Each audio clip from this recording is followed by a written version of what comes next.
to address the gathering.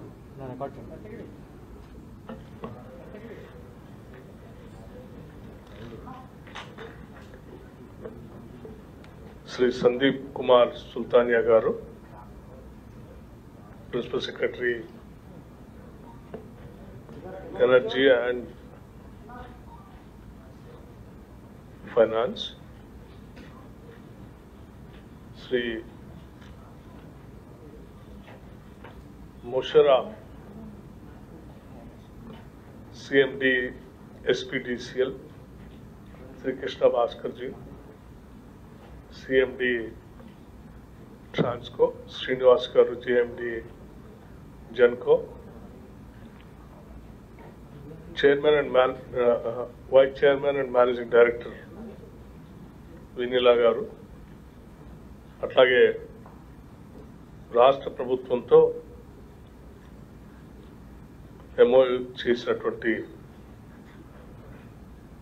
Deepak Agarwal గారు, GPS renewable Arya, ఇంకొక MoU చేసినటువంటి ఎన్కాన్,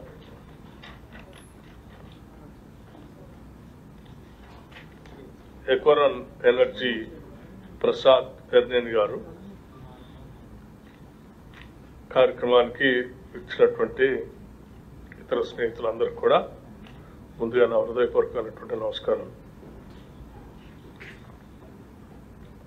ఈరోజు రాష్ట్ర ప్రభుత్వం మీ అందరికీ తెలిసిందే, మనం తీసుకొచ్చినటువంటి clean and green new energy policy, ఆ పాలసీతో రాష్ట్ర వ్యాప్తంగా ఈరోజు చాలామంది ఇక్కడ కొత్త ప్రాజెక్టులు పెట్టడానికి ముందుకు వస్తూ ఉన్నారు. 11th January 2025 తీసుకొచ్చినటువంటి ఈ పాలసీ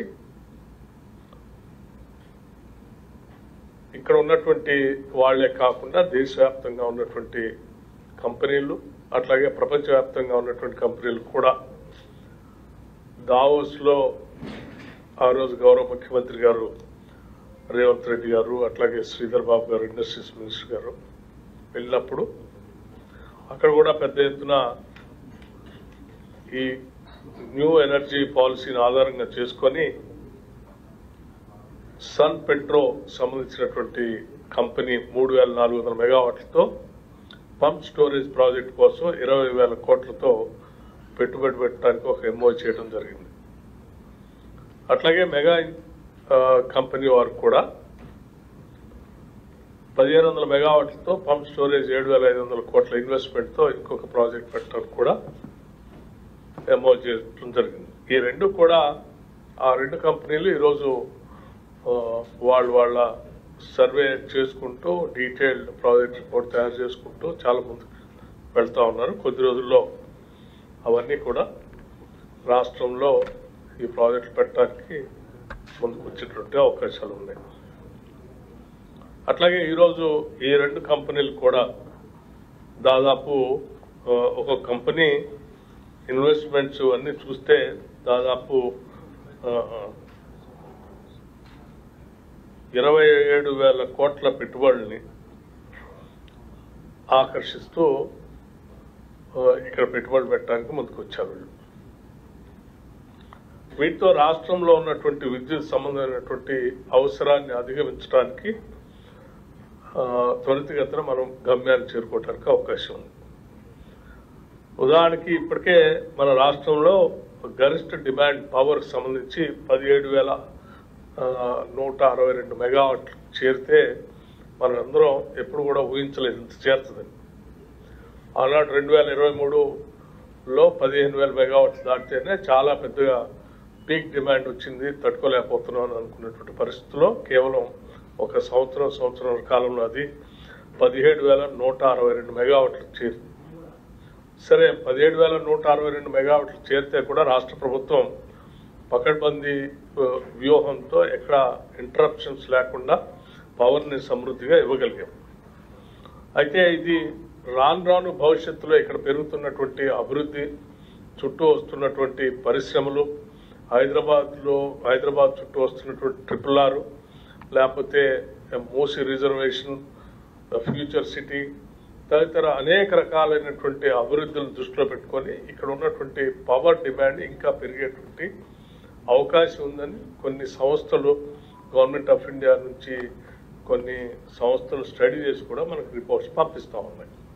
వాటిలో ప్రధానంగా చూస్తే 2029 కల్లా ఈ రాష్ట్రంలో దాదాపు 24,215 మెగావాట్లకి పీక్ డిమాండ్కి వచ్చేటటువంటి పరిస్థితి ఉందని చెప్తా ఉన్నారు. అదే 2034-35 కల్లా 31,809 మెగావాట్లకి డిమాండ్ పెరిగేటువంటి పరిస్థితి ఉందని చెప్తా ఉన్నారు. సో ఇంత డిమాండ్ పెరిగితే ఈ డిమాండ్ సరిపోయే విధంగా మనం ప్రాజెక్టుని భవిష్యత్తులో దృష్టిలో పెట్టుకొని ఇక్కడ ఏర్పాటు చేసుకోవాల్సిన పరిస్థితి కూడా ఉంది. అయితే ఈ ఏర్పాటు చేసుకునేటువంటి పరిస్థితుల్లో కేవలం థర్మల్ పవర్ ప్రాజెక్ట్స్ ద్వారానే పోదామా, భవిష్యత్తులో ఇక్కడ ఇబ్బంది లేకుండా, కాలుష్యం లేకుండా ఉండే విధంగా గ్రీన్ ఎనర్జీకి వెళ్ళి ముందుకు పోదాం అనేటువంటి ఆలోచనలో ప్రపంచం అంతా కూడా ఇప్పుడు మనకి ముందు చూపుతో క్లీన్ అండ్ గ్రీన్ ఎనర్జీ ఇవ్వాలి అని చెప్పి, ఉండాలని చెప్పి, పొల్యూషన్ నుంచి దూరంగా ఉండాలి నగరాలని చెప్పి, లేకపోతే సమాజం ఇబ్బంది పడుతుందని చెప్తా ఉన్నటువంటి పరిస్థితుల్లో మనం కూడా అదే ముందు చూపుతో క్లీన్ అండ్ గ్రీన్ ఎనర్జీని పెద్ద ఎత్తున ఈ రాష్ట్రంలో అందించడం కోసం మనం ప్లాన్ చేసుకొని ముందుకు పోతా ఉన్నాం. దాంట్లో భాగంగానే 2030 నాటికల్లా 20,000 మెగావాట్ల గ్రీన్ పవర్ని రాష్ట్రంలోకి అందుబాటులో తీసుకుని రావాలని, అట్లాగే 2035 కల్లా 40,000 మెగావాట్ల గ్రీన్ పవర్ని అందుబాటులో తీసుకొని రావాలని చెప్పి మనం ఒక టార్గెట్ పెట్టుకొని ముందుకెళ్తా ఉన్నాం. అందులో భాగంగా మనం ఈ న్యూ ఎనర్జీ పాలసీని డిక్లేర్ చేసినప్పుడు వాటిలో అత్యంత ప్రధానమైనటువంటి ప్రాధాన్యత ఈ గ్రీన్ ఎనర్జీకి ఇచ్చి మనం తీసుకొచ్చినటువంటి ఈ ఎనర్జీ పాలసీ ఆకర్షణీయంగా మనం ఇన్వెస్టర్స్ని ఆకర్షించే విధంగా ఇక్కడ ఉన్నటువంటి పరిస్థితుల్ని వాళ్ళకు వివరించి ఇక్కడ నుంచి సింగిల్ విండో క్లియరెన్స్గా ఇచ్చేటువంటి పరిస్థితులు కూడా అందులో పొందుపరిచి పెద్ద ఎత్తున ఆహ్వానించడం వల్లే ఈరోజు చాలా మంది ఈ రాష్ట్రంలో పెట్టుబడులు పెట్టడానికి, గ్రీన్ ఎనర్జీని ఉత్పత్తి చేయడానికి ముందుకు వస్తూ ఉన్నారు.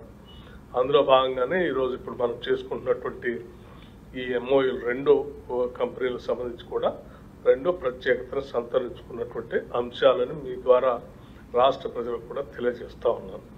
సో ఈ 2 కంపెనీలు బాగా ఈరోజు MOU చేసి ఎంత ఉత్సాహంగా ముందుకు పోదామని అనుకుంటారో అదే స్పీడ్తో త్వరితగతిన ఈ MOUని ముందుకు తీసుకెళ్ళడం కోసం ఒక యాక్షన్ ప్లాన్ని, క్యాలెండర్ను కూడా ఫిక్స్ చేసుకొని ముందుకు పోవాల్సిందిగా నేను వారికి విజ్ఞప్తి చేస్తూ ఉన్నాను. మీకు రాష్ట్ర ప్రభుత్వం నుంచి మా న్యూ ఎనర్జీ పాలసీలో పొందుపరిచినటువంటి అనేక అంశాలని మీకు వెసులుబాటుగా చేసుకొని అందులో పొందుపరిచినటువంటి అంశాలు ఎక్కడ డీవియేట్ కాకుండా ముందు పోయే ప్రయత్నంలో మీరు ఉండండి. అట్లాగే రాష్ట్ర ప్రభుత్వం నుంచి కూడా we are assuring you we will clear all the ways for you to set up your own plants at the earliest in the state of Telangana, so that it will go fast and fructify all the schemes what all you are dreaming to set up the plants here. And I particularly appreciate Government of India, Indian Oil Corporation, public sector undertaking, both oil companies are there as your partners, so it will be definitely helpful to the state and to the country also. And biocompressed gas గురించి మీరు చెప్తా ఉన్నారు. ఇది paddy బోరిగడ్డి నుంచి తీసుకొచ్చేటువంటి ప్రాజెక్టుగా చెప్తా ఉన్నారు. చాలా సంతోషం. రాష్ట్రంలో హైయెస్ట్ ప్యాడీ కల్టివేషన్ కూడా జరుగుతూ ఉంది. ఈ కల్టివేషన్ జరిగేటువంటి జిల్లాల్లో మీరు ఇటువంటి బయోకంప్రెస్ ప్రాజెక్ట్ పెట్టి అక్కడ రైతులు కూడా ఉపయోగపడేటట్టుగా మీ ప్రాజెక్ట్ త్వరగా తీసుకొని రావాలని చెప్పి నేను ఆశిస్తూ, అభినందిస్తూ I wish you all the best. to go ahead at the earliest. Thank you. Sir ఈ 5,600 మెగావాట్ల పవర్ ని మన స్టేట్ కొనబోతుందా సార్? పీపీఎల్ ఏమైనా చేసుకోబోతున్నారా? ఏమ్మా, ఈ 5,600 మెగావాట్లకు సంబంధించి ఎంఓయూస్ అయినాయి కదా, వాటికి సంబంధించిన పవర్ మన స్టేటే కొనబోతుందా? మనం పీపీఎల్ కూడా చేసుకునే అవకాశం ఉందా దీనికి సంబంధించి? మీరు ఏ పేపరు? సార్ సాక్షి నుంచి సార్. సాక్షి. పేరు బ్రదర్, పేరే ఉన్నారు? ఫసీద్దీన్. ఈ 5,600 దీనికి సంబంధించినటువంటి గ్రీన్ ఎనర్జీలో చేసే ఎంఓయూలో 2-3 అంశాలు ఉన్నాయి. బహుశా మేము తీసుకొచ్చినటువంటి ఎనర్జీ పాలసీ చదివి ఉన్నారని అనుకుంటున్నాను. ఫుల్ పేజ్ అందులో 2-3 అంశాలు కూడా చాలా స్పష్టంగా పొందుపరిచాం. గ్రీన్ ఎనర్జీలో ఎవరు ఇక్కడ ఇన్వెస్ట్ చేసినా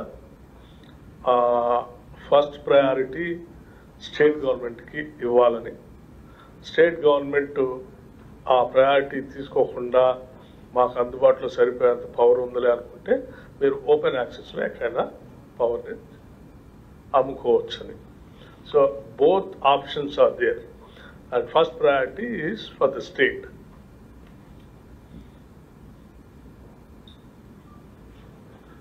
Fine. Thank you, sir.